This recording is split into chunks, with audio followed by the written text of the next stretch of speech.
En esta presentación me voy a referir al capítulo de tuberculosis, centrado específicamente en algunas condiciones relacionadas a incidencia y prevalencia de la enfermedad, los aspectos centrales del diagnóstico y el tratamiento, así también como una serie de condiciones que favorecen su desarrollo y que en cierta manera complican su tratamiento.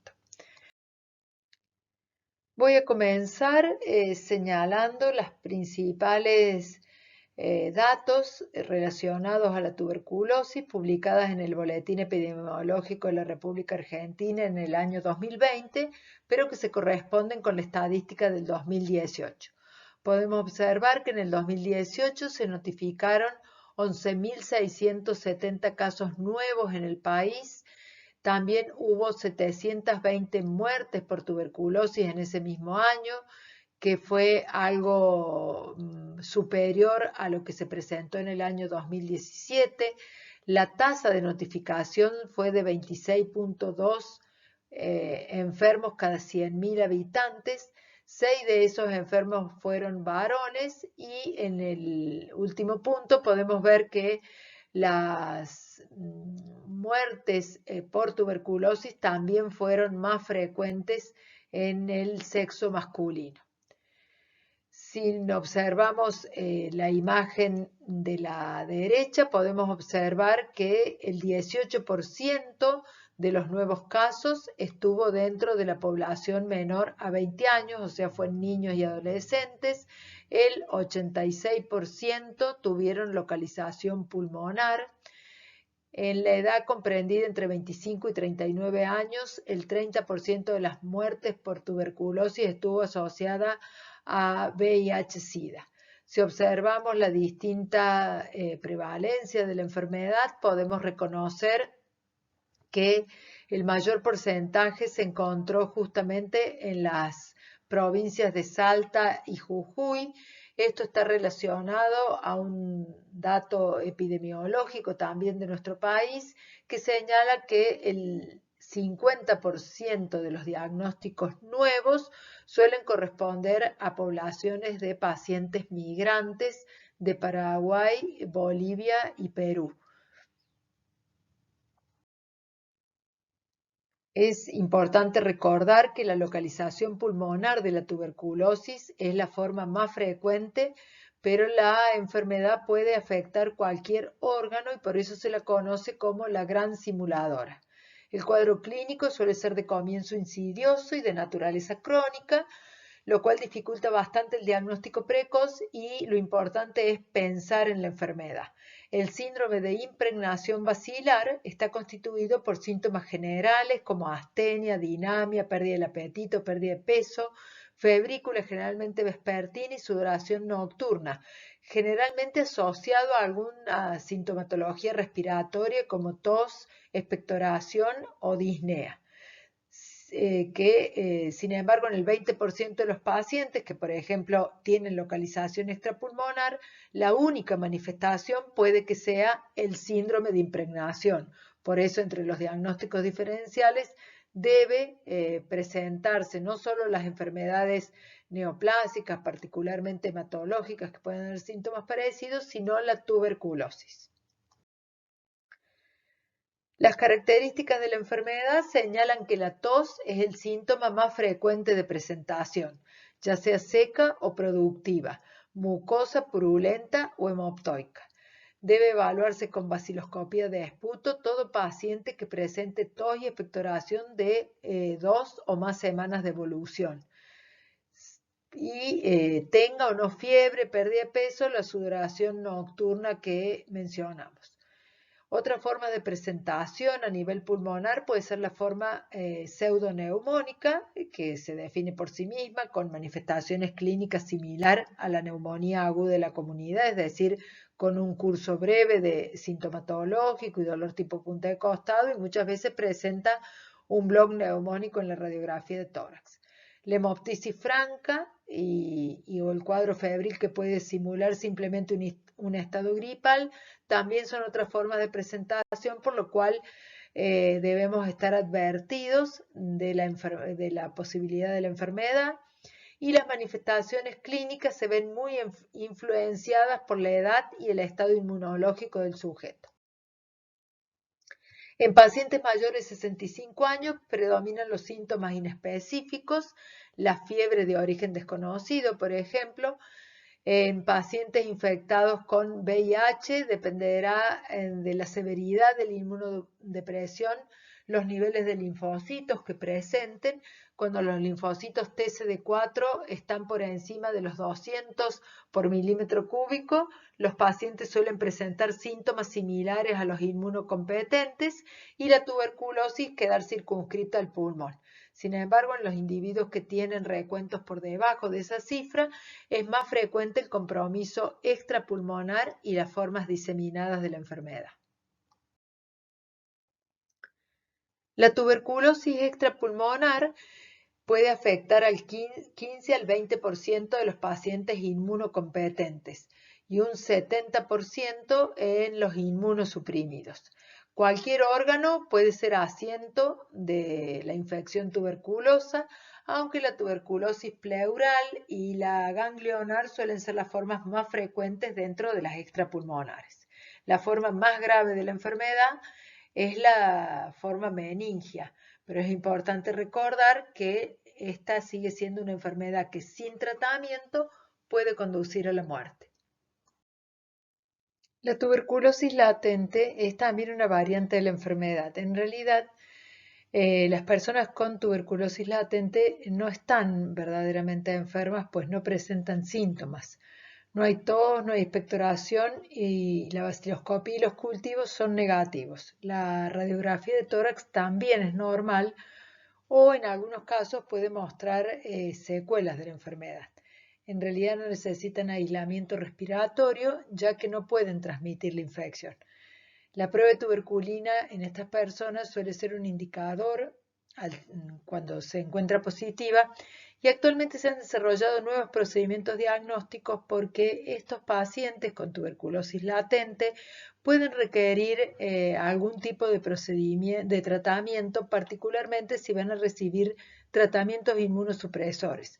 El riesgo, particularmente la tuberculosis latente, es que se convierta en una infección activa. Esto depende de algunas condiciones propias asociadas a la enfermedad tuberculosa que hace que pueda pasar un largo periodo en un estado de quiescencia sin evidencia de actividad de la enfermedad y por lo tanto al recibir un tratamiento inmunosupresor o al padecer alguna enfermedad inmunosupresora puede activarse la enfermedad en estos sujetos.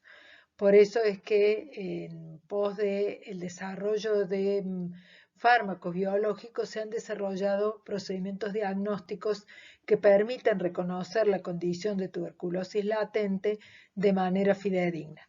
Ya los voy a mencionar justamente en diagnóstico.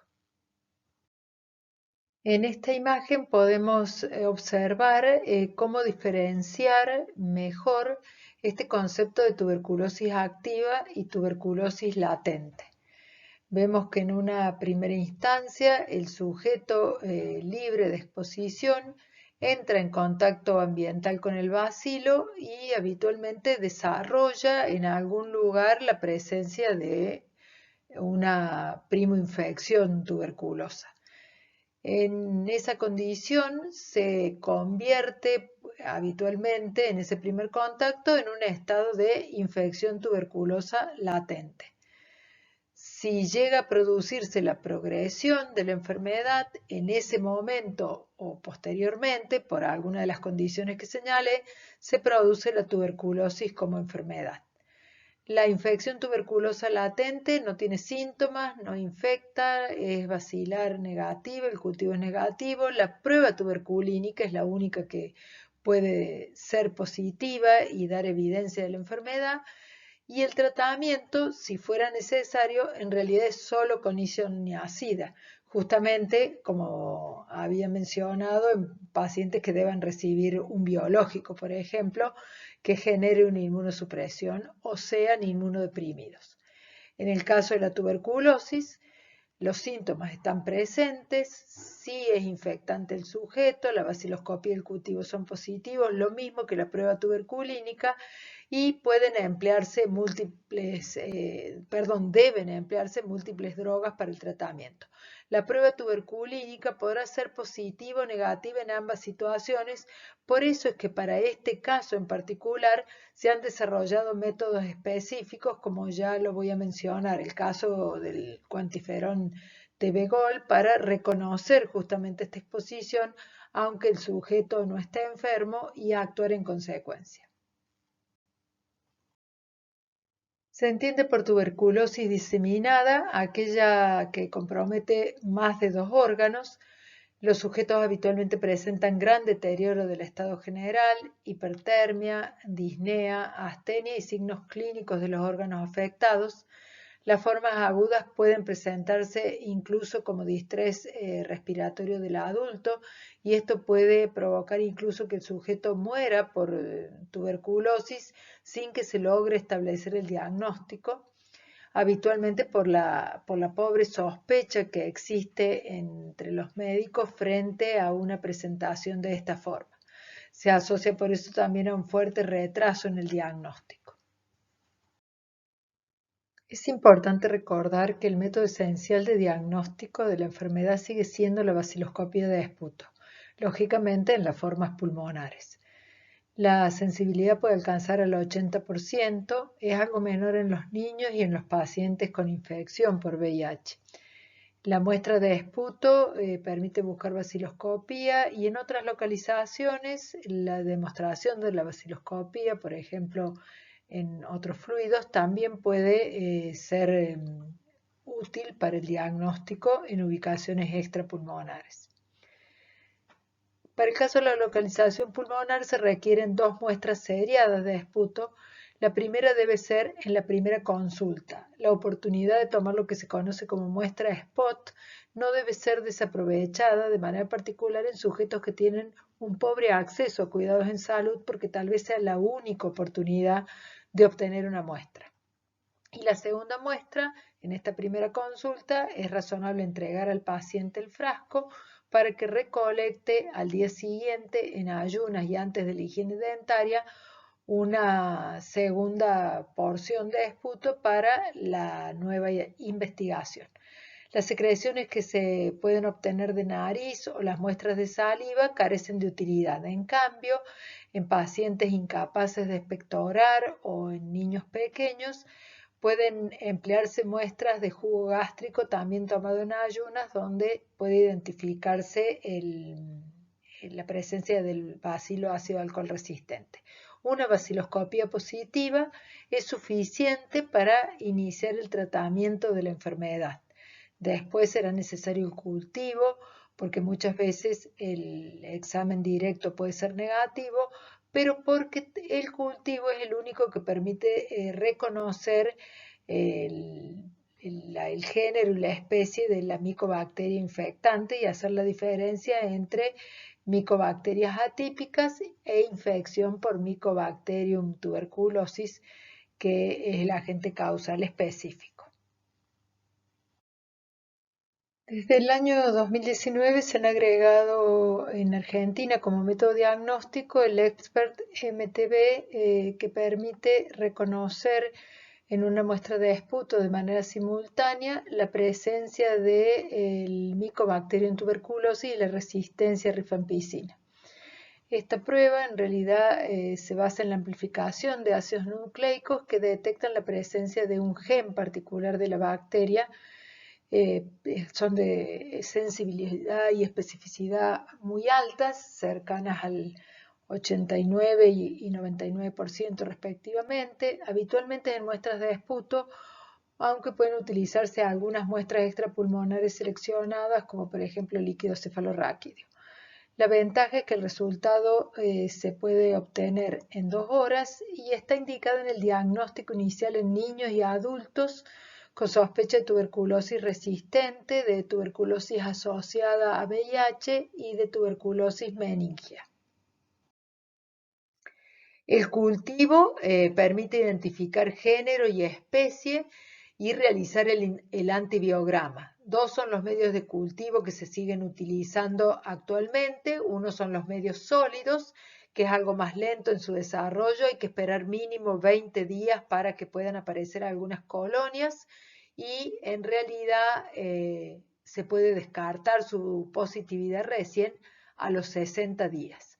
Los medios de cultivo líquidos como el Bactec en 10 a 13 días pueden mostrar algún tipo de desarrollo y por eso se reservan habitualmente para los pacientes inmunodeprimidos con sospecha de la enfermedad que necesitan un diagnóstico más precoz. La amplificación del material genético bacilar puede efectuarse mediante la prueba del PCR y que se aplica también en esputo y que tiene una altísima sensibilidad para el diagnóstico.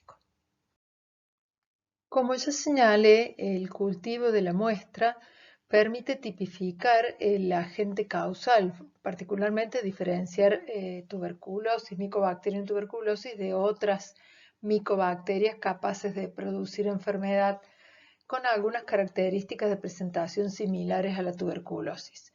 Pero también permite conocer la sensibilidad a drogas.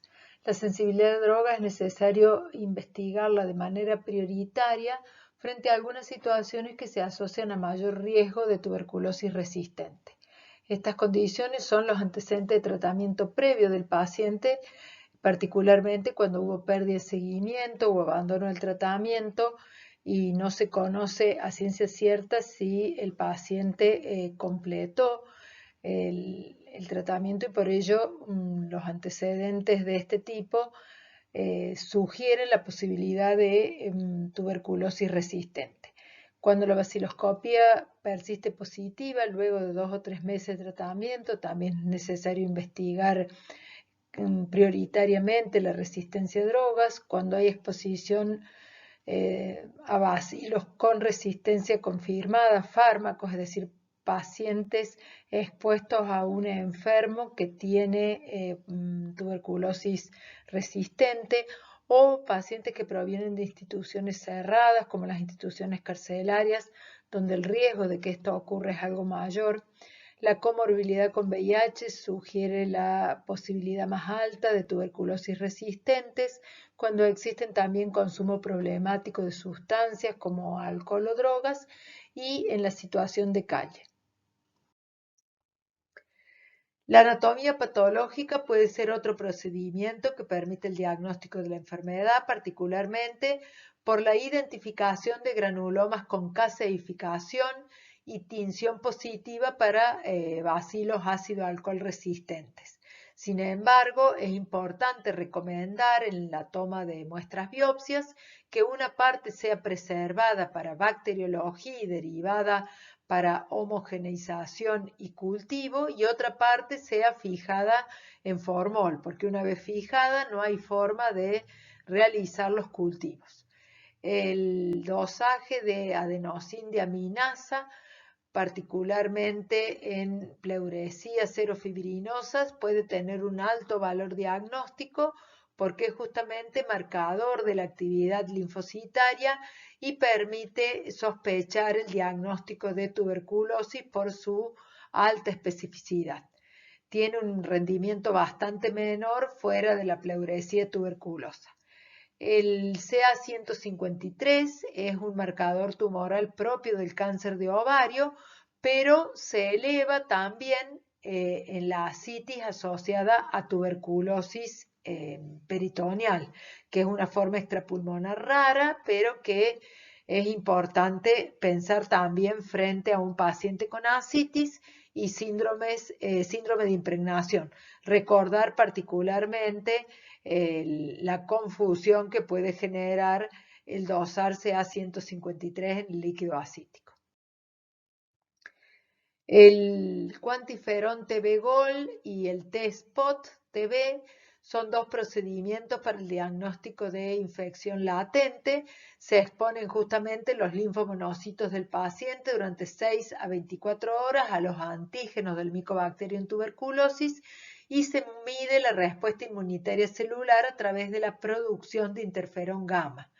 Hay que considerar que puede dar reacción cruzada con otras micobacterias y tiene poca utilidad en VIH-Sida o en inmunosupresiones avanzadas. Esta reacción cruzada con otras micobacterias es lo que señala la importancia del cultivo de esputo, porque es el único que permite identificar el bacilo productor, es decir, el Mycobacterium, de a qué complejo pertenece.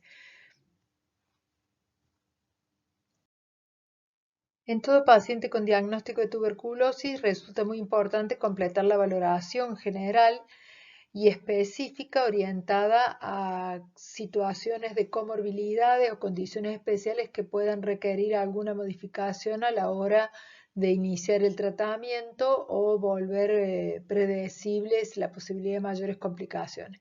Para ello se utiliza la valoración con un hemograma que permitirá conocer fundamentalmente la presencia de anemia asociada a procesos de más larga evolución o a las formas consuntivas de la enfermedad. El valor de glucemia orienta a la posibilidad diagnóstica de una diabetes asociada, sobre todo valores en un paciente sin diagnóstico de diabetes mellitus. La presencia de glucemias elevadas podrá permitir la búsqueda y el diagnóstico oportuno de diabetes. La función renal a través de urea y creatinina, porque serán de utilidad para modificar las dosis que se administran de los medicamentos, puesto que el etambutol y la streptomicina tienen aclaramiento renal. Una condición similar ocurre con el hepatograma, porque la rifampicina, piracinamida y isoniazida tienen metabolismo hepático, y además estas drogas tienen capacidad de desencadenar toxicidad hepática a través de hepatitis medicamentosa o colestasis. Por eso será necesario disponer de un perfil basal de la función hepática. La eritrosedimentación y la proteína C reactiva constituyen reactantes de fase aguda que son bien orientadores a la presencia de la enfermedad, porque habitualmente se encuentran significativamente elevados. Una de las comorbilidades más importantes para determinar es la asociación con VIH, porque ya he mencionado que es capaz de condicionar la evolución de la enfermedad, tiene mayor riesgo de formas de tuberculosis diseminada, de tuberculosis resistente. Y la serología para virus de la hepatitis C y virus de la hepatitis B tienen el mismo valor que la evaluación del hepatograma. Permitirán prever o prestar específica atención a la posibilidad de toxicidad hepática por drogas.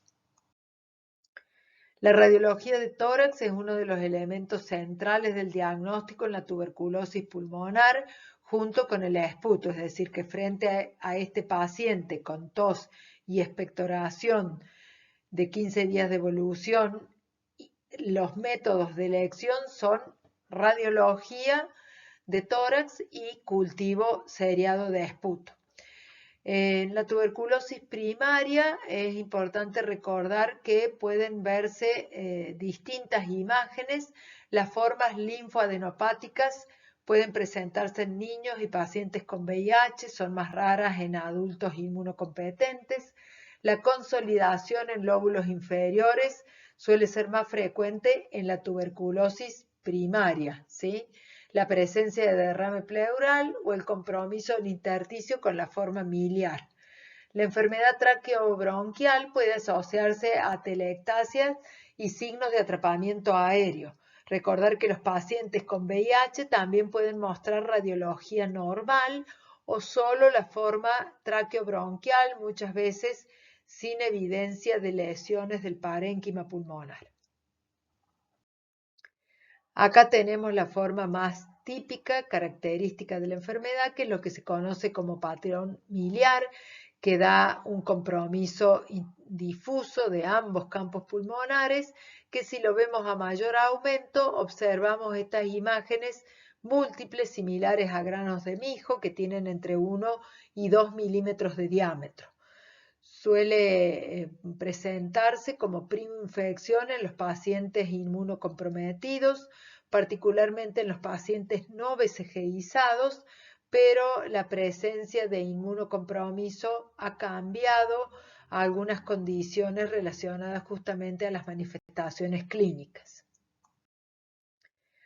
La radiología de tórax en la tuberculosis extraprimaria habitualmente se localiza con consolidación o se muestra con consolidación en los lóbulos superiores o segmentos apicales de los lóbulos inferiores. Es decir, que la tuberculosis pulmonar extraprimaria muestra este tipo de localización, a diferencia de la primaria que dijimos que eran lóbulos inferiores, habitualmente segmentos basales. El derrame pleural también puede estar en la primaria como en la extraprimaria, y la cavitación suele ser el tipo de lesión más frecuente que observamos en pacientes con tuberculosis pulmonar extraprimaria, ¿sí? La cavitación puede ser una imagen anular hiperclara o puede ser un anillo opaco visible por lo menos en 3/4 partes, esta forma de anillo opaco. Puede haber la visualización de un bronquio de avenamiento, ¿sí? Y mostrar entonces niveles hidroaéreos. Sin embargo, no es necesario que se encuentren todos los signos, basta con la imagen anular hiperclara o la visualización de un anillo opaco de manera parcial. Acá tenemos justamente la evidencia de una cavidad hiperclara y puede verse la imagen del bronquio de avenamiento rodeado por el compromiso pulmonar periférico, que se extiende de hecho hacia el segmento apical del lóbulo inferior derecho.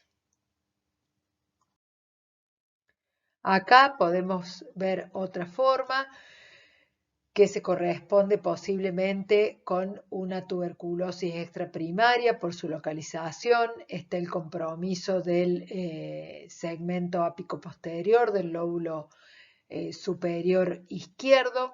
Podemos ver un bronquio de avenamiento de esta imagen hiperclara que se encuentra en la misma topografía y es otra de las manifestaciones características de la enfermedad extraprimaria. En este caso particularmente puede que exista algún compromiso contralateral, acá parece haber una pequeña imagen cavitaria y algún infiltrado micronodulillar en este sector, pero lo más evidente es el compromiso del lóbulo superior izquierdo. Al momento actual, donde la competencia inmunológica del sujeto hace presumir un curso evolutivo muy diferente, es importante considerar la radiología de acuerdo a esa expectativa. Los pacientes inmunocompetentes en general presentan con mayor frecuencia cavitación y los infiltrados en lóbulos superiores, habitualmente, como habíamos mencionado, para las formas de extraprimarias. ¿Sí? El derrame pleural es otra condición que suele estar presente. En el parénquima pulmonar hay consolidación que muchas veces da ese signo de avenamiento sobre la estructura bronquial que habíamos mencionado en los criterios radiológicos anteriores, y suele ser más frecuente que los infiltrados sean bilaterales, aunque con esta tendencia a la consolidación.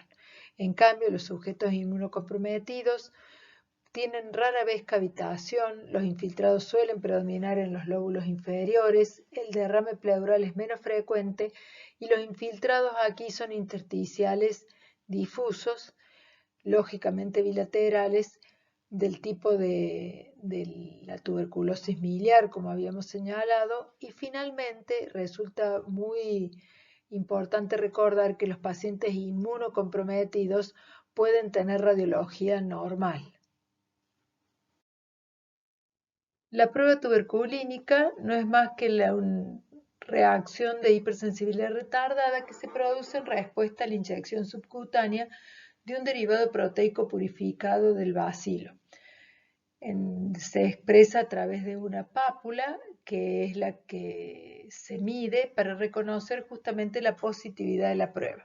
En los inmunocompetentes se considera que un diámetro papular de 10 milímetros o mayor es una respuesta positiva y en los pacientes portadores de VIH o inmunodeprimidos por otra condición se considera positiva a partir de los 5 milímetros. Es importante medir solo la pápula a las 48-72 horas de aplicado por vía subcutánea el derivado y no considerar el eritema circundante. Por último, otro elemento de trascendencia es lo que se conoce como viraje reciente, que es la conversión de la prueba en un periodo no mayor a 2 años. La utilidad actual de la prueba de tuberculina se limita al diagnóstico de tuberculosis latente. Frente a la decisión de tratar la enfermedad, es necesario tomar en cuenta algunas condiciones especiales. El primer punto será la definición de caso. Se incluye como caso el paciente bacteriológicamente confirmado o aquel que presenta una alta sospecha clínica diagnóstica, pero en este caso también deberá tomarse los recaudos necesarios para la confirmación bacteriológica. Según la localización, la enfermedad se define como pulmonar o extrapulmonar y esto hará variar la duración del tratamiento. A los fines de la denuncia de enfermedad, las que tienen manifestación pulmonar y extrapulmonar deben informarse como pulmonares. Sin embargo, con manifestaciones pulmonares y extrapulmonares, el tratamiento también se modificará a expensas del tipo y localización del compromiso extrapulmonar. La historia de tratamiento también resulta significativa al momento de planear la terapéutica administrada al paciente y habrá que considerar a los pacientes nuevos, que son los pacientes que nunca recibieron tratamiento para la tuberculosis o que si lo hicieron fue por un periodo no superior al mes, y los pacientes previamente tratados, donde podremos tener pacientes con tuberculosis recurrente o recaída, que son aquellos que completaron el tratamiento y se los consideró curados.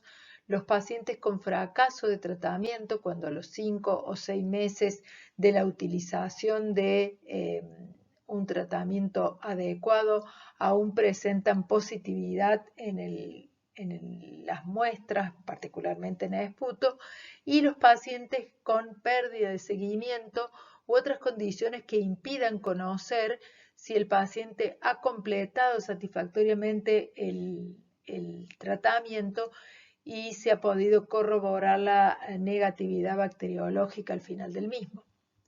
Por último, el estado del paciente con relación a la infección por VIH resulta también central al momento de pensar en el tratamiento.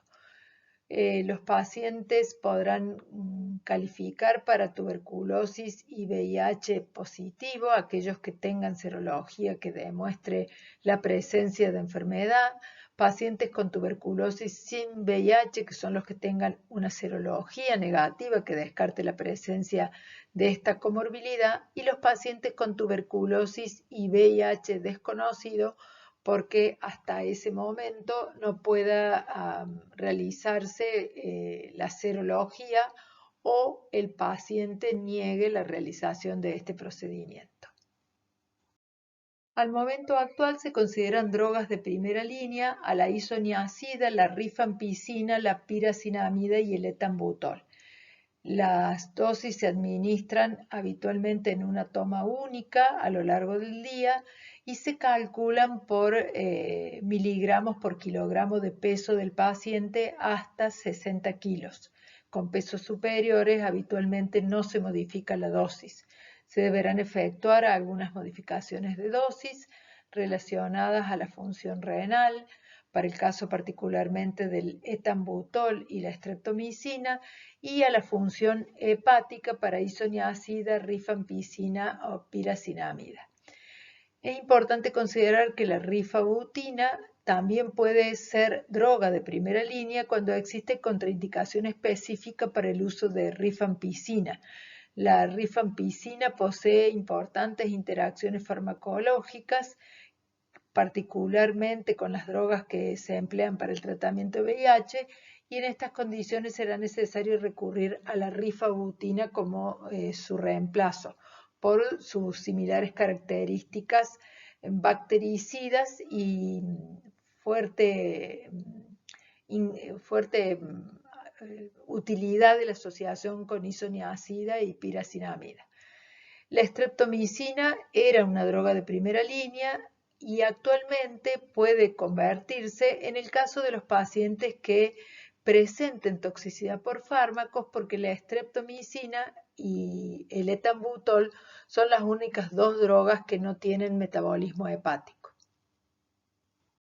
En algunas condiciones especiales será necesario recurrir a otros esquemas terapéuticos, particularmente por toxicidad o por franca intolerancia medicamentosa o simplemente por alergia a drogas. Y ocupan un lugar importante en esta condición fármacos aminoglucósidos como la canamicina o la amicacina o las fluoroquinolonas, particularmente la levofloxacina. Las drogas de segunda línea que se administran por vía oral y las misceláneas realmente tienen bastante menos indicación de uso para el tratamiento de la tuberculosis, salvo en las condiciones de multiresistencia, donde habrá que generar esquemas, diremos, adecuados u óptimos para el paciente en particular. Es importante recordar que el tratamiento de la tuberculosis requiere un periodo de tiempo de por lo menos 6 meses. Es necesario comprometer al paciente con la duración del tratamiento y responsabilizarlo de la correcta adhesión a las indicaciones médicas y de la comunicación de cualquier elemento que permita la sospecha de un evento adverso precoz. La fase de tratamiento son dos. La fase intensiva dura 2 meses y habitualmente se realiza con 4 drogas.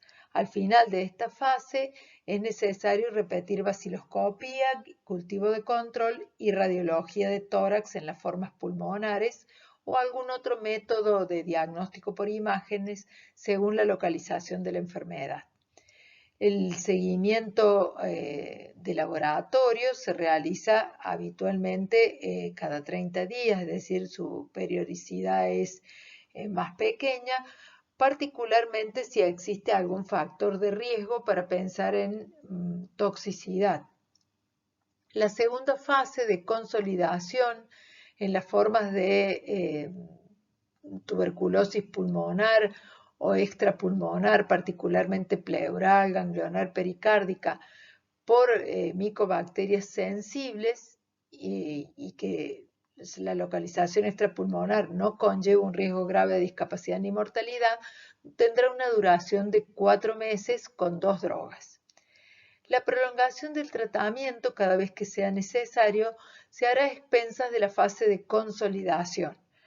Dependerá de la presencia de compromiso óseo, articular o del sistema nervioso central, que existan lesiones extensas a nivel pulmonar, cuando no pudo incluirse la piracinamida en la fase intensiva y cuando se identifique la monoresistencia a isoniazida. Cada una de estas situaciones conlleva una prolongación diferente y propia de la fase de consolidación.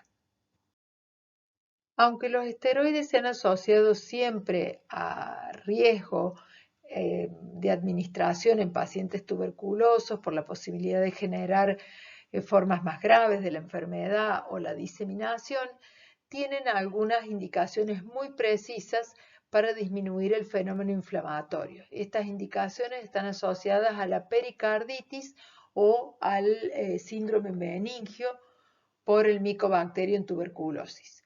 En general se utilizan dosis plenas de meprednisona entre 0,5 a 1 miligramo kilodía por 30 días y se ha visto que reducen la mortalidad y particularmente las secuelas de la enfermedad en las formas meningias.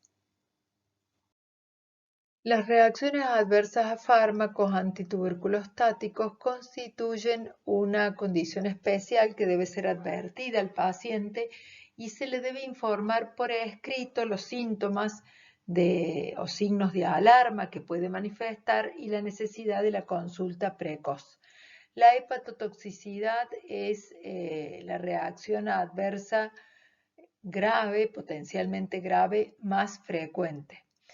Las manifestaciones suelen ser náuseas, vómitos, dolor abdominal y la presencia de ictericia.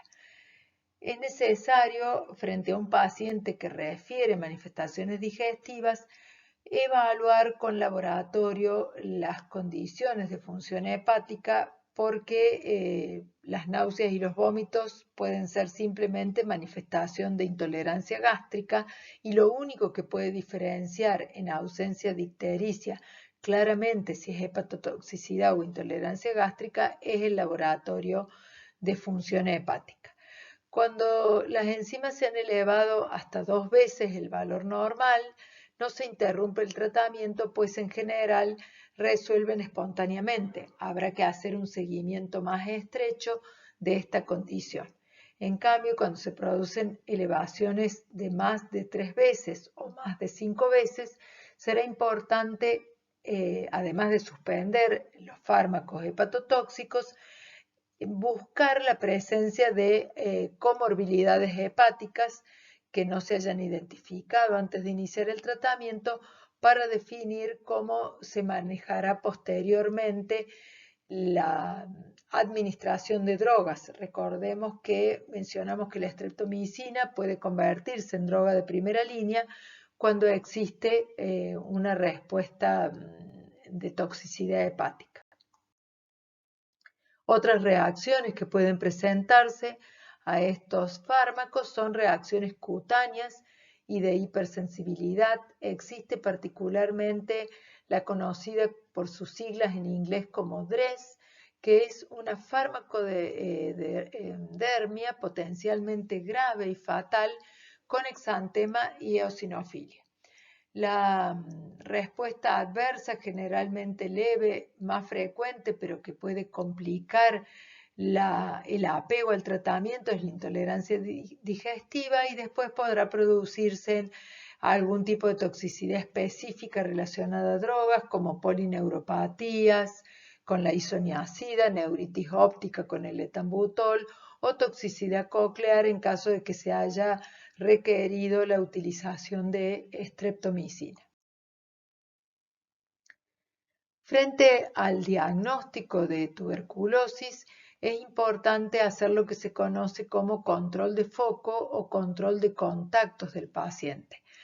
Será necesario, a través de la anamnesis, identificar los pacientes, los convivientes de alto riesgo, los contactos de alto riesgo, como los convivientes en viviendas o en instituciones cerradas, en secciones laborales o educativas con un contacto diario de 6 horas o más. El mediano riesgo cuando existan similares condiciones, pero la duración de contacto sea menor de 6 horas. Y el bajo riesgo en los contactos esporádicos. Alto y mediano riesgo deben registrarse todos los contactos a estudiar para realizar un examen clínico exhaustivo, la prueba de tuberculina, un examen radiológico de tórax, el bacteriológico en los pacientes sintomáticos respiratorios y un laboratorio de rutina. Como conclusiones, es importante pensar siempre en la enfermedad ante un paciente que presenta tos o expectoración por 2 semanas o más. Es necesario identificar frente a la sospecha diagnóstica o la confirmación a los pacientes que son VIH positivos o inmunocomprometidos. Resulta necesario evaluar otras comorbilidades, controlar adecuadamente a los contactos y utilizar quimioprofilaxis cuando esté indicada, realizar un tratamiento preciso en selección de drogas, dosis y tiempo de duración y empoderar al paciente para conseguir su apego a la terapéutica y la identificación precoz de potenciales reacciones adversas a fármacos. En el encuentro presencial tendremos oportunidad de debatir cómo se realiza el control de foco y la quimioprofilaxis para completar los contenidos de la presente exposición. Muchas gracias.